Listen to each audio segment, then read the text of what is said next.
président de la Fausse Boutique qui, comme son nom l'indique, est une vraie boutique. Donc nous avons 2 concept stores qui sont liés à des ateliers où travaillent en fait des entrepreneurs donc sur différents types de produits, que ce soit de la bijouterie, du textile, de la chaussure, de la sérigraphie. On les aide sur l'établissement un peu de leur société, leur coût de production, leur mode de fabrication, sur du design aussi, sur du packaging, sur des business plans, pour que eux puissent vraiment avancer et ne plus réfléchir à des problématiques qui des fois sont un handicap pour pouvoir avancer.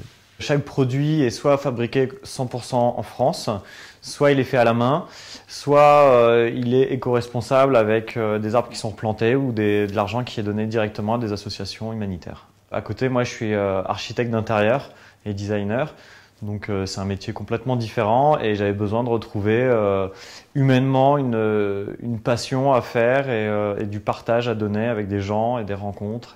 C'est pour ça que c'est une fausse boutique, c'est parce qu'il n'y avait pas de plan établi à l'avance, il n'y avait pas de business plan, il n'y avait pas de prévisionnel, ça se construit au jour le jour.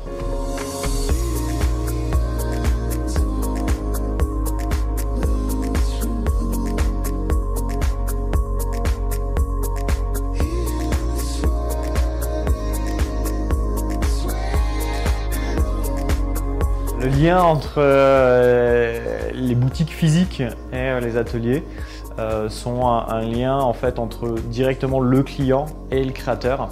Ça permet, quand on rentre dans une boutique, d'avoir tout de suite un personnage, une personne à mettre derrière chaque produit.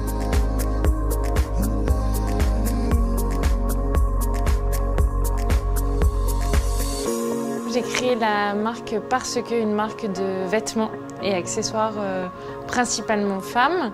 Ma spécificité, c'est la sérigraphie. Donc je suis voilà, derrière, il y a un atelier de sérigraphie. C'est du fait main et c'est surtout que c'est quelque chose qui va être amené à disparaître. Donc c'est aussi bien qu'il y en ait encore quelques-uns qui savent faire. Quand on monte sa boîte, généralement on commence à la maison. Et à la maison, il y a tous ces parasites qui font que, certes, on a très envie et on est très motivé, peu importe. Mais ici, c'est ce cadre, c'est un suivi, c'est comprendre son produit et le faire évoluer. On peut avoir une très très bonne idée, mais si le client n'apprécie pas et si ça marche pas, il faut trouver pourquoi. Et quand c'est directement dans le lieu, on peut vraiment réfléchir sur les choses qui vont pas, sur comment améliorer. Donc du coup, c'est une personne derrière chaque produit. Voilà, derrière, il y a vraiment plein de choses et c'est important de se dire qu'on achète du français et en tous les cas, de valoriser la création française.